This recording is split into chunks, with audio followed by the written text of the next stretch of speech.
बिस्मिल्लाहिर्रहमानिर्रहीम। Daily home skills में तमाम मेंबरान को वेलकम करती हूँ। यस, आज मैं आपको इस्लामाबाद में बारिश का एक खूबसूरत मंज़र जो है वो शेयर कर रही हूँ। ये देखिए कितनी ज़बरदस्त तेज़ मूसलाधार बारिश हो रही है और इस वक्त शाम के 4 बजे हैं।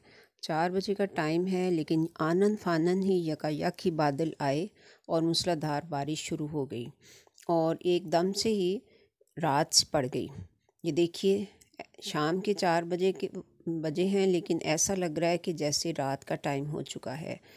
सबकी लाइटें जो हैं वो ऑन हो चुकी हैं। बिजली खूब ज़बरदस्त ज़ोरदार अंदाज से चमक रही है और मूसलाधार बारिश हो रही है और बहुत ही खूबसूरत मौसम हो गया है।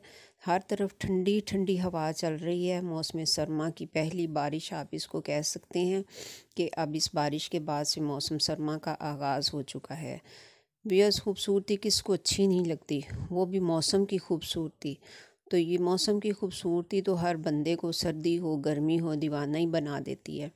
ये देखिए कैसी ज़बरदस्त बिजली चमक रही है। उम्मीद करती हूँ आपको अच्छा लगा होगा। हमारे चैनल डेली होम स्किल्स को सब्सक्राइब कीजिए, वीडियो को लाइक एंड शेयर